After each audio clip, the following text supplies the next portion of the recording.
credit belongs to the man who is actually in the arena, whose face is marred by dust and sweat and blood. Hello, everyone, and welcome back to the Vitruvian podcast. That is correct. The name has changed, as you have seen on any of the socials. The logo has changed. And these are all things that I will discuss in this episode as far as future directions of the brand, where we've come from, where we're going, what I'm excited about with the future direction of the brand and everything, as well as kind of a one-year recap and some of the things that went into the story and the lore of the Vitruvian, even when I was originally creating it, and how it's kind of grown and evolved over the last year. So lots to discuss. I'm excited to share some of the updates. It's stuff I've been working on, stuff I've been alluding to. I know I tend to be, I don't know if it's good or bad self-promotion, but always alluding to, I'm working on something behind the scenes. So for those that are the faithful that are coming week to week to hear this, I appreciate you first off. Second off, this is finally the end point or the payoff to all of that. So I'm excited to share what I've been working on, the new branding, where we're going.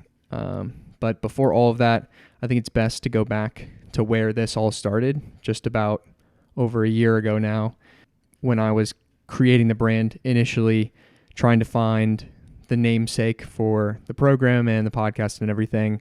I've mentioned before how I've always drawn inspiration from the great men of history, Leonardo da Vinci amongst them, and I was always inspired by and felt somewhat akin to the fact that he was not only an artist, but he was also an inventor, an anatomist, a botanist, a physicist, a philosopher, all of these things.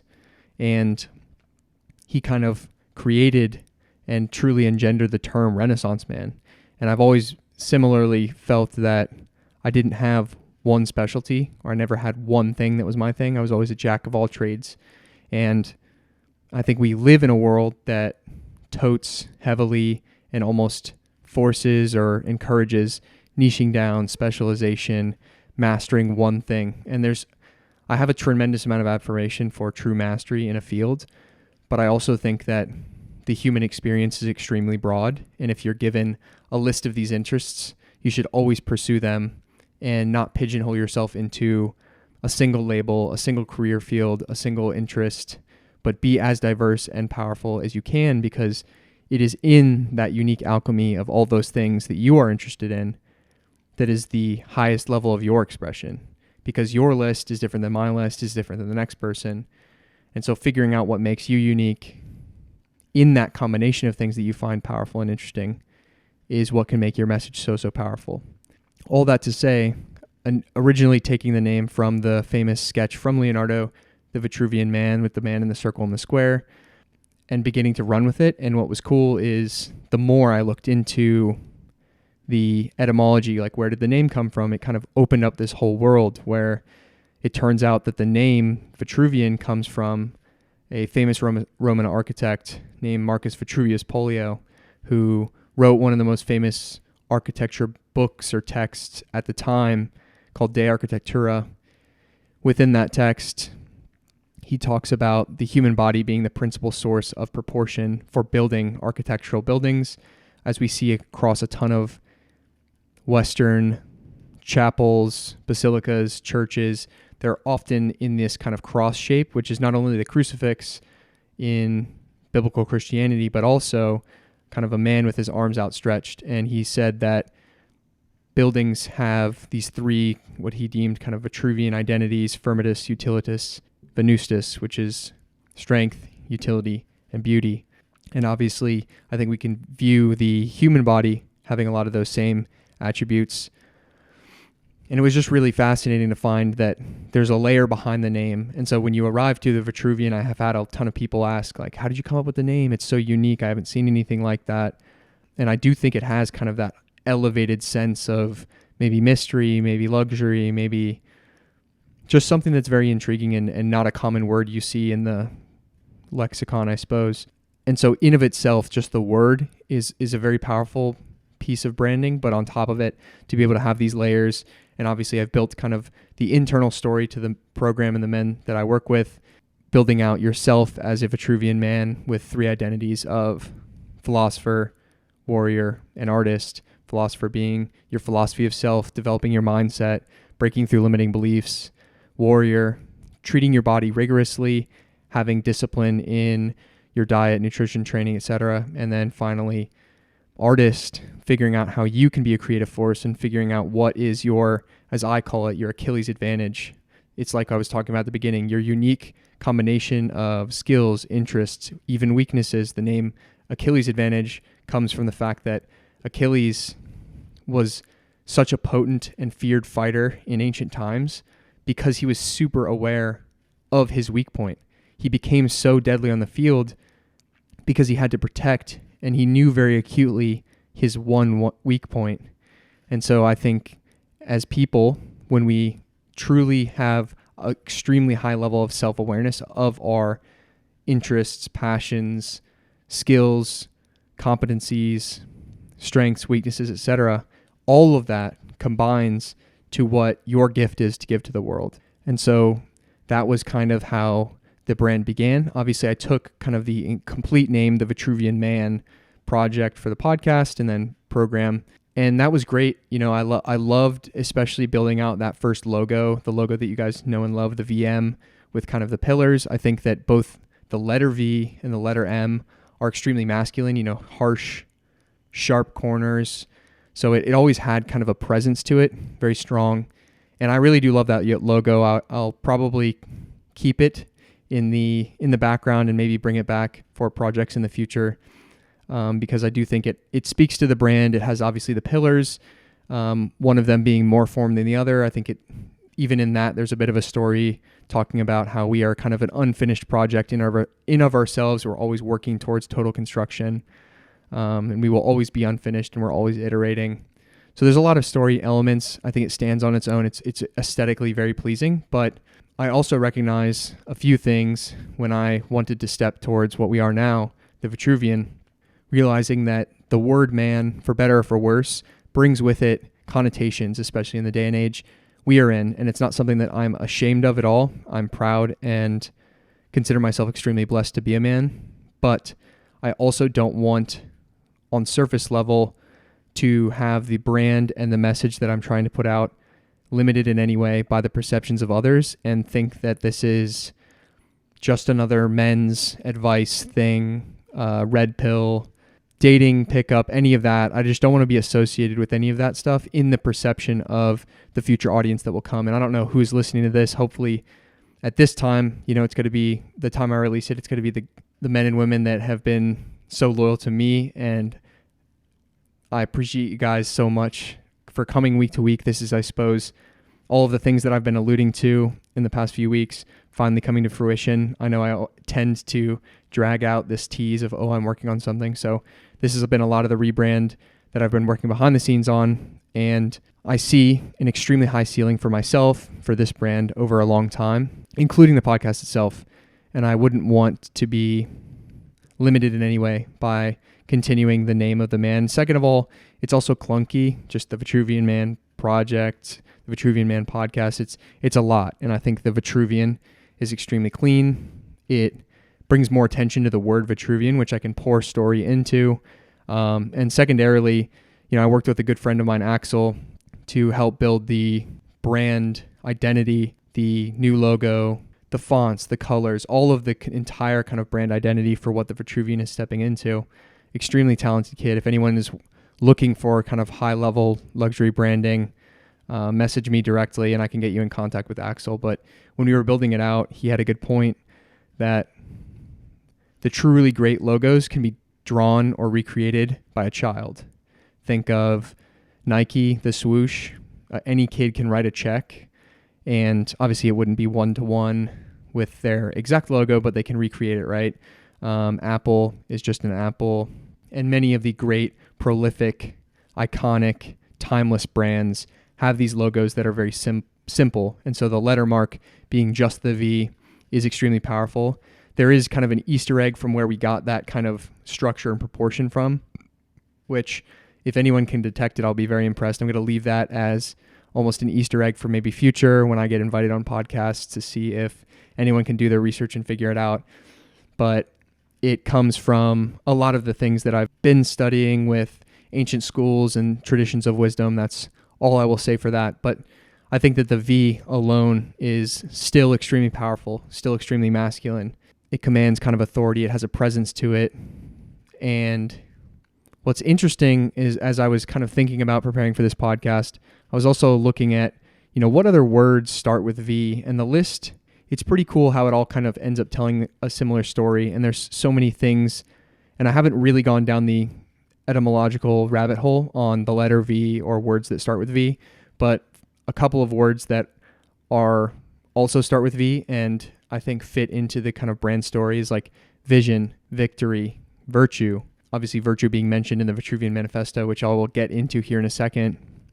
But I just think it's really cool that that letter tends to be associated also with really powerful words. The letter on its own is very powerful, symmetrical, all of these things. So the story of the logo, wanting to tell kind of a congruent narrative visually, making it very clear in the eyes of the consumer what they're looking at, what they're going to get from it, what's associated with it. And from my side, building out the story and specifically writing out the Vitruvian Manifesto, which kind of tells the story of what I believe the Vitruvian means to me and will mean to the world, was extremely fun. I'm continuing to fall more and more in love with writing and communicating.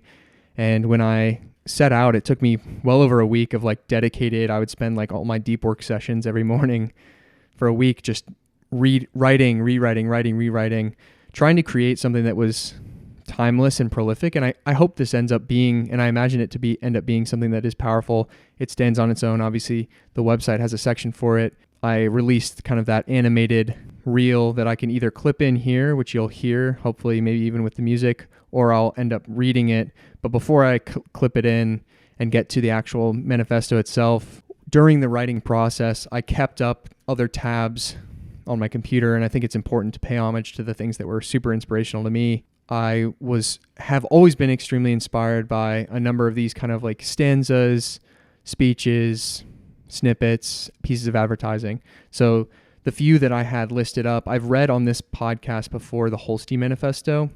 I'll reread it again here in a second, but it was the Think Different ad from Apple.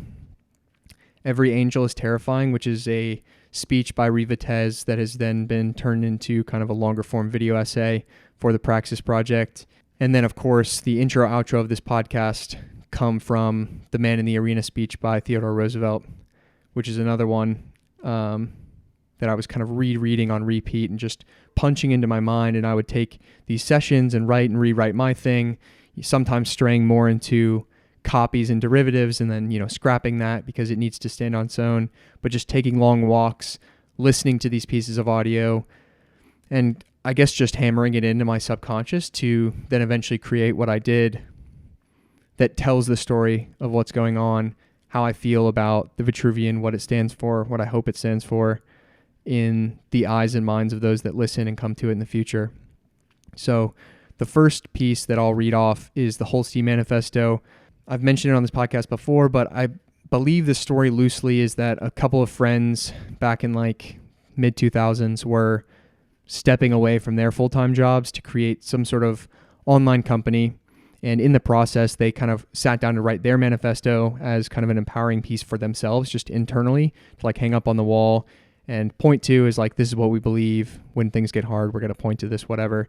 It ended up getting kind of niche internet fame and blew up incredibly large. And so the company ended up kind of shifting directions. They sell prints of it and it's evolved into whatever it has. Obviously, you can just Google search Holstein Manifesto, Holstee, to find it for yourself and do more research. But what they ended up creating, I think, is extremely powerful in that it is so concise and poignant to kind of what life is and can be about. So I'll read it off here. This is your life. Do what you want and do it often. If you don't like something, change it. If you don't like your job, quit. If you don't have enough time, stop watching TV. If you're looking for the love of your life, stop. They'll be waiting for you when you start doing the things that you love. Stop overanalyzing. Life is simple. All emotions are beautiful. When you eat, appreciate every last bite. Life is simple. Open your heart, mind, and arms to new things and people. We are united in our differences. Ask the next person you see what their passion is and share your inspiring dream with them. Travel often. Getting lost will help you find yourself. Some opportunities only come once. Seize them.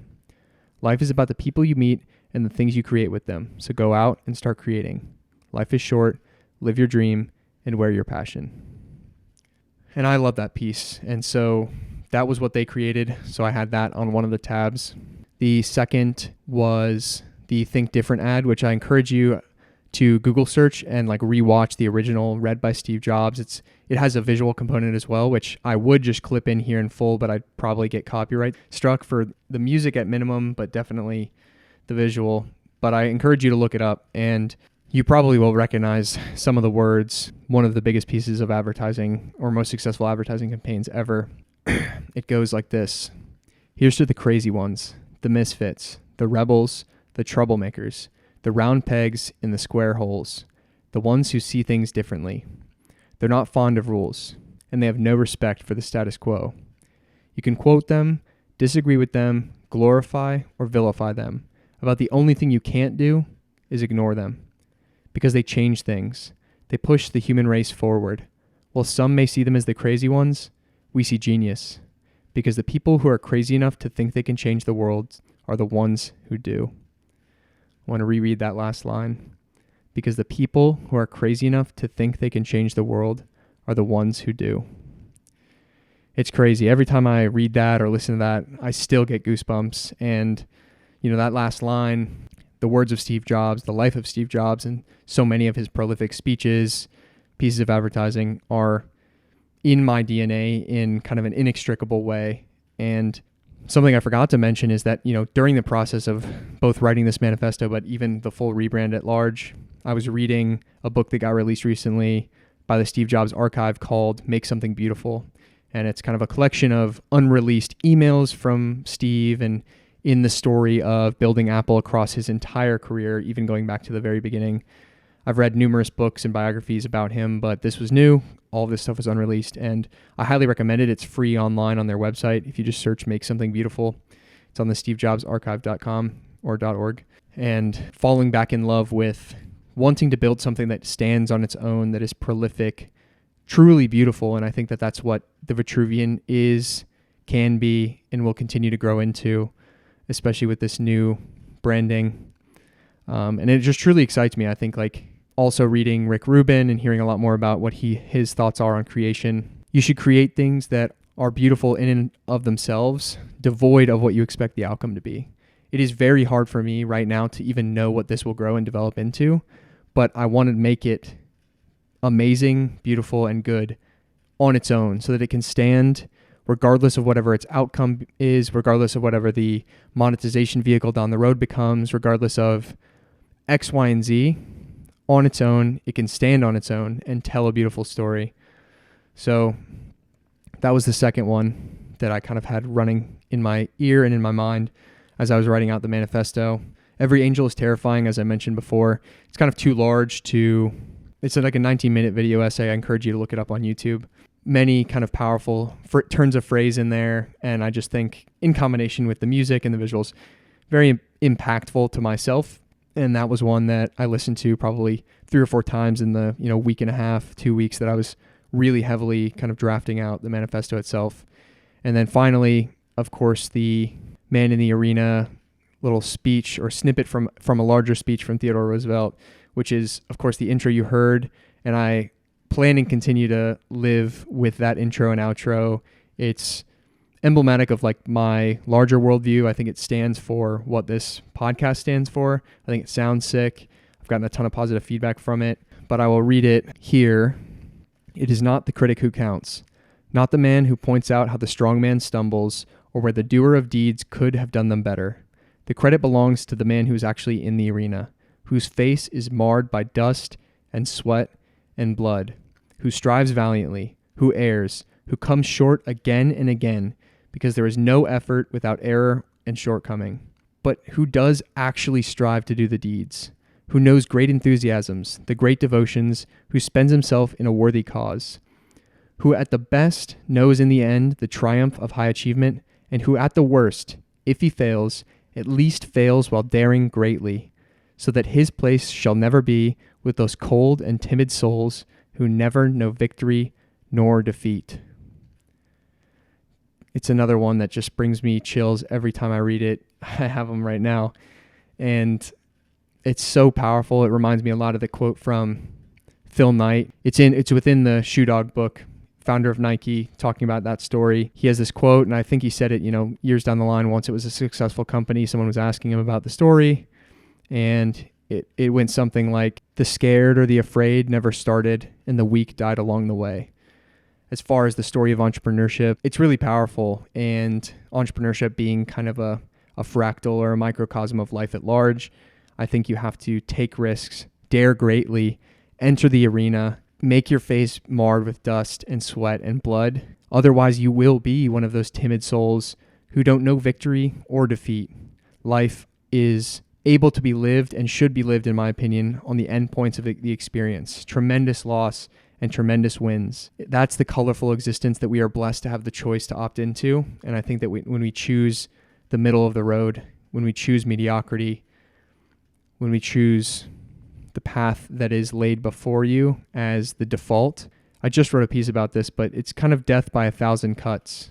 Every day that you don't dare greatly, the pain gets just slightly more uncomfortable. And it's not so much pain that you have to change, or it's kind of this true suffering, but it's almost like a malaise. And I think that every person has the capacity to be great. And I think that deep down inside, they know it. And the longer you ignore that call, the more that pain stirs within you. And at some point, there will be no more time. And when you come to the end of your life and you look back, that's the only way regret can enter, is when you didn't take those actions and at least try. Try and fail, try and succeed, try and adjust. Obviously I don't truly believe in failure, given that you always learn and adapt and it just becomes part of the story. But you may fail at a specific venture. You may start a business that doesn't work out, but at least at least you try, you close the thought loop in your head, and you know for certain that you put yourself out there and gave it a swing. Because as far as we're aware, this is it. You get one try at it. And in my opinion, why not take the leap? So all of these pieces, all of this writing, these great works, these great words, inspired what ended up being the Vitruvian Manifesto, which hopefully you've heard. I will either clip it in here. You are the Renaissance. There will be no grand crusade to join, no mass demonstration. The movement is not collective. You are the movement. You are the dreamer and the dream, the creator and his creation, the artist and his masterpiece. Your noble cause is your self-discovery. Your great war is within. The world's people are losing themselves. They're directionless, numb, passive, and afraid. They're content with small dreams and defend the status quo. Their misery seeks company. Do not join them. In a world that is lost, find purpose. In a world of degeneracy, lead with virtue. In a world of specialization, study everything. In a world of ordinary, be uncommon. In a world of decline, be the Renaissance. So, not to pat myself on the back, but I think that ended up being really something that I'm proud of, and hopefully resonates deeply with the people that read it into the future. And to kind of break it down, some of the components here, obviously the slogan or the motto of the Vitruvian is be the Renaissance. And so the idea being that the world at large, as I kind of alluded to, entrepreneurship being a fractal of existence, I think that both in the very metaphysical sense, but even kind of just in the practical day-to-day sense, your internal reality is the external world. For instance, how you choose to perceive the events that come to you define how your life feels to you. So for all intents and purposes, your internal state will dictate your external reality. I think there is a movement.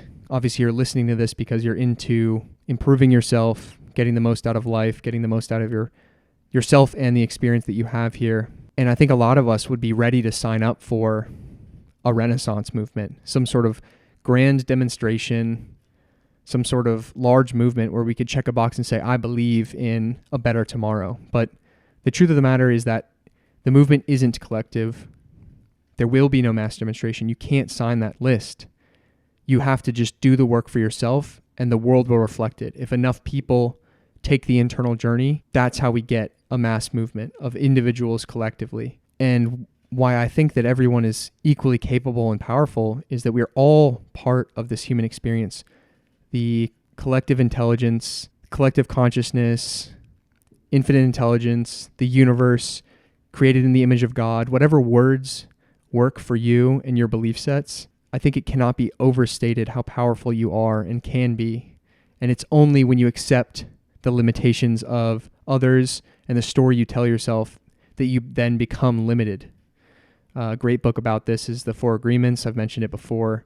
Super short read, so I encourage you to read it. But he talks about, Don Miguel Ruiz, who's the author, talks about as we enter this world, we're accepting, or we start to accept agreements. We make these agreements with the world when they tell us things have to be a certain way, you are a certain way. And it just makes life, it limits the scope of life tremendously. But the truth is, you are not only the creation, you are also the creator. You're not only the dreamer, you are the entire dream. And you're not only the artist, but you are the masterpiece. You are your life's work. And so I think when we see this world of proverbial decline, obviously the rise of degeneracy and all the stuff we see online, the things that we can point at and say that's a problem, well, pointing and sneering and condemning the external world doesn't typically change much.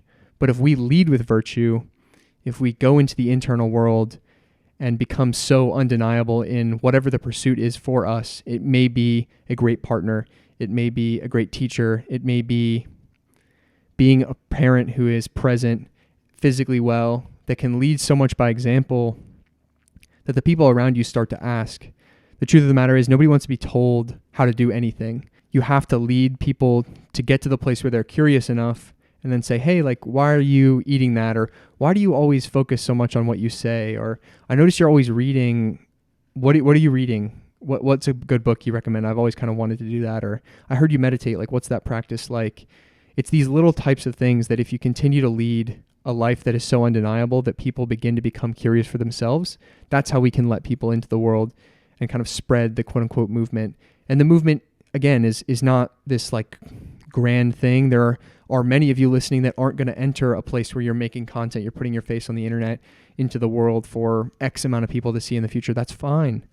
But in your community, in your family, in your one-on-one relationship, in your relationship with yourself, like, do you see someone in the mirror who you're proud to be day after day, becoming and being? So that is the idea of Be the Renaissance, and the manifesto at large tells that story. I hope that you find this piece powerful.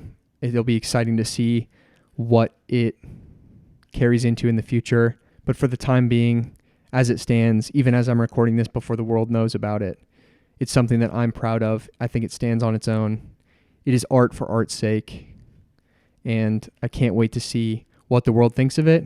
But the truth is, the outcome doesn't matter. I am proud of it in this vacuum, and I believe that it will be reflected onto me, the value that it provides. So if other people don't find it valuable, then maybe I won't get any sort of acclaim for it or positive feedback, no DMs, no messages, no new podcast listeners. But to think, somebody could print this out and put it on their wall and feel like it's powerful, just like those other great works, the Holstein Manifesto, etc. That's a pretty cool feeling. We'll see what it turns into.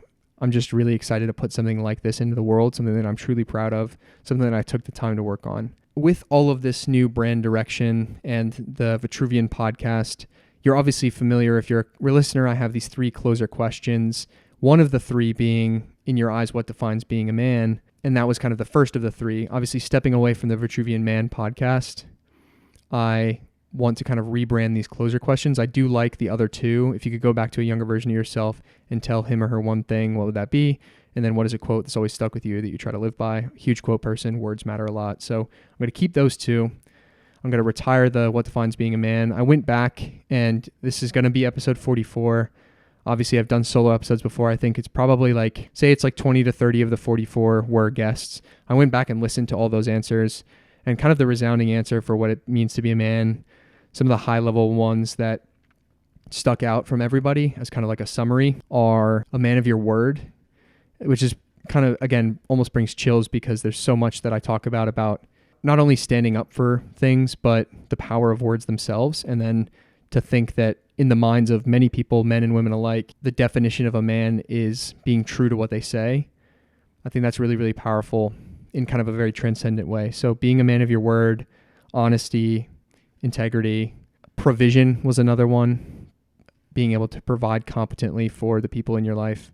So I think before I close these closer questions out and introduce the new one, I should answer them for you guys because I haven't done that. We're kind of coming into this new year, new brand. I think it'd be interesting to answer them. So I will ask myself, in your eyes, what defines being a man?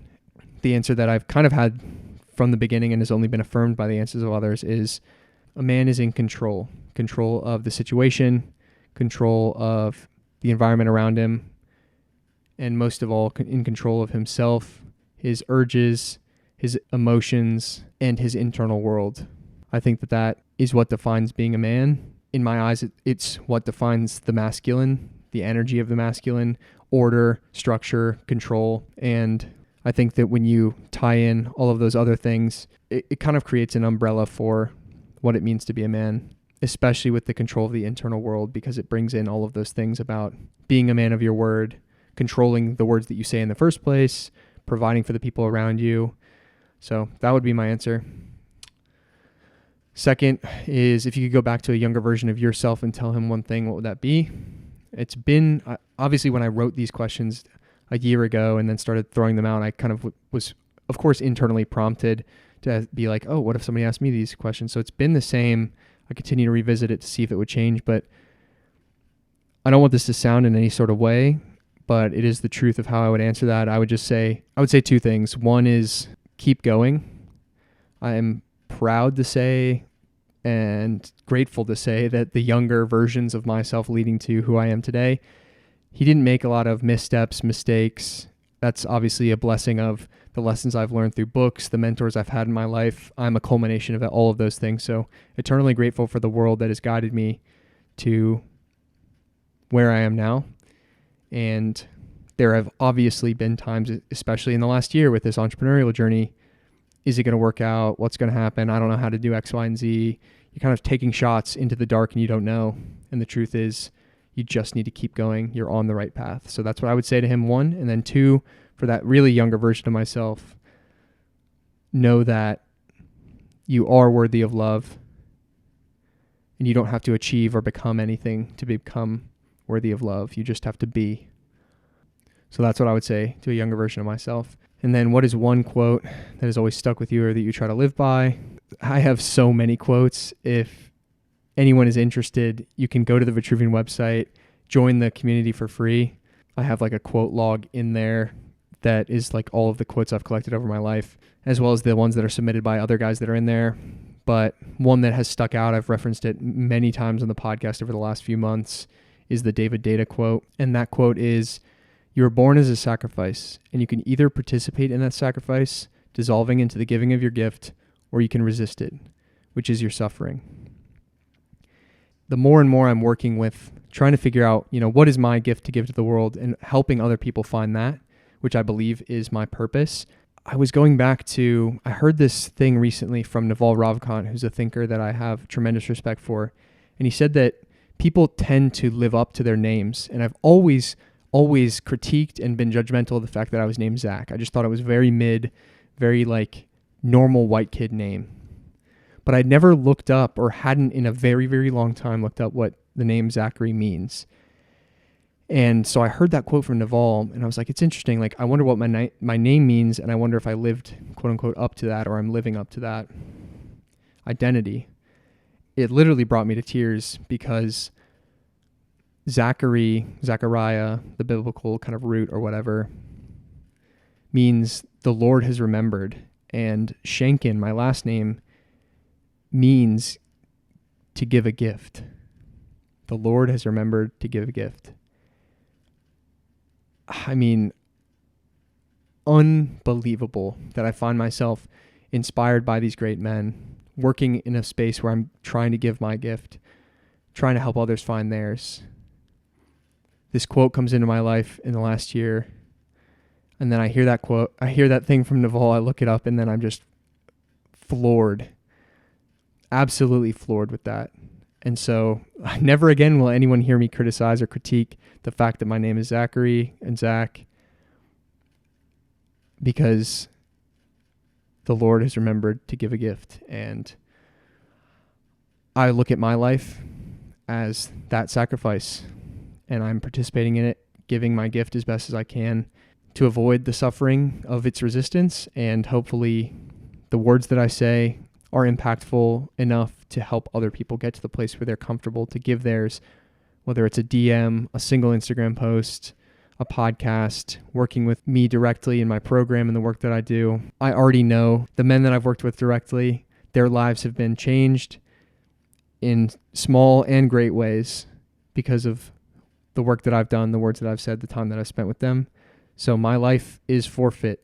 I hope I get to stay in the arena a long, long time and get to continue to do more good. But if my time was called, I'm content with the work that I've done. I want more people to be able to feel like that.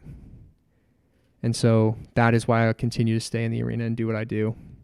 So all of that said, the new closer questions are going to be the younger version question, the quote question, and finally, what do you believe is your unique gift to give the world? Which is what I'll leave you with today to think about. Any future guests that are tuning in or doing their research, it's coming your way.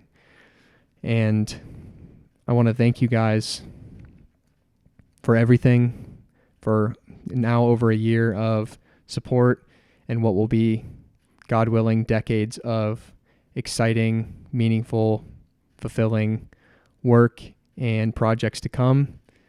Excited for the future of the Vitruvian. Thank you for sticking with me. If you have any questions, reach out. Obviously, I'm present on all my socials. So thank you for your time and attention today. They are your most valuable resources. Memento Mori, and I'll catch you on the next episode of the Vitruvian podcast.